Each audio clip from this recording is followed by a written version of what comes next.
Welcome to the Art of Procurement, the official podcast of the Catalyst Co-community. And our purpose is to enhance the impact of procurement by elevating the discussion one conversation at a time. Here at Art of Procurement, Catalysts come together every single week to share their challenges, ideas, successes, and perspectives on the business of procurement.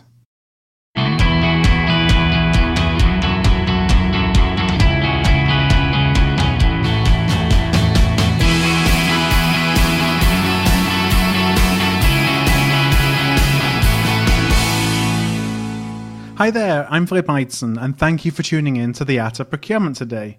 If you're a regular listener, you'll know that we typically publish an interview every Monday. But this month, we're celebrating Take Action October. So for October only, we're publishing a 5-minute daily micropod to help you take action to elevate the influence and the impact of both yourself and your team. If you're joining us midway through this series, listen to episode 204. That will give you more details on Take Action October and the daily 5-minute podcast. I also explain the concept of a vehicle in that episode, which in my experience is the single most important factor that determines your ability to translate learnings into action.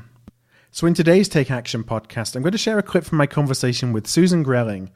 Susan is Vice President of Supply Chain, Sourcing, Planning and Transportation at Patterson Companies, and previously she's also enjoyed roles as a Chief Risk Officer. When this clip, Susan and I were discussing the importance of building optionality into your sourcing, contracting and category strategies. When it's a period of fluctuation, you have no clue when the next shock to the system is. No clue. And to be ready for that. So I think the thing I learned was to have options ready. I think A is going to happen. I'm well prepared for A. What is the one thing I could not imagine happening, which is hard, right? Or let's say simply the antithesis of what I think is going to happen happens. What happens to my positioning and portfolio? Unknown unknowns are those that will create winners and losers. And the only thing I know is you go, look, I don't know what's going to happen, but let's say this decision that I just made is the worst decision in the next environment. So everything I spent, everything I did is totally mispositioned. Okay? How do I reverse it? Am I in long-term contracts I can't reverse? Am I taking possession of inventory I can't return? Because these things will lower your costs, right? But maybe by being at the high cost end in turmoil, I can return it. I don't have to speak for it. I can double my order with 30 days notice, but I can't half my order. So the only thing I test for is if whatever I just put in paper is the worst decision that could have been made. And you don't really have to know why. You just say, let's say it's the worst thing. What optionality can I build into my decision to mitigate that impact? Hi there, it's Phil here again. So when I train procurement professionals on supply chain and supplier risk, I always talk about business continuity plans.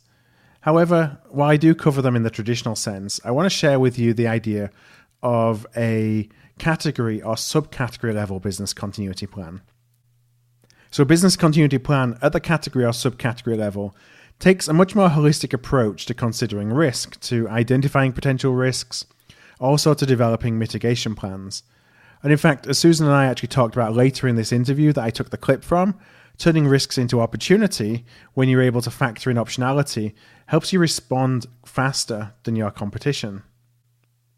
And in fact, as Susan and I talked about later in this interview, turning risks into an opportunity when you're actually able to factor in optionality to respond faster than your competition to a particular issue. And so my action item today is this. Take a subcategory or a sourcing project that you're responsible for. Take a step back, sketch out what could go wrong, be it externally or internally in terms of projected volumes as an example. In doing so, you can start to think about what kind of optionality you may want to build into your contracts. In the example of a sourcing project, or into how you are balancing different suppliers, locations, contracts at a subcategory or a category level. Having that optionality really helps you then become flexible to take advantage of an opportunity or when responding to a risk.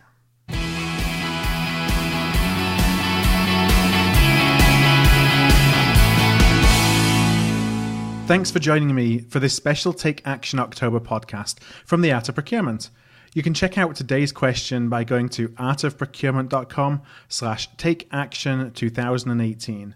If the idea of taking small actions on a regular basis is something that resonates with you, I'd love for you to check out the details of our Procurement Capability Development Program, the Catalysco platform. The Catalysco platform translates dots into lines, so taking individual pieces of learning, insight, validation, and inspiration and connecting them to coordinated strategies and actions, that's really important, that elevate your influence and your impact.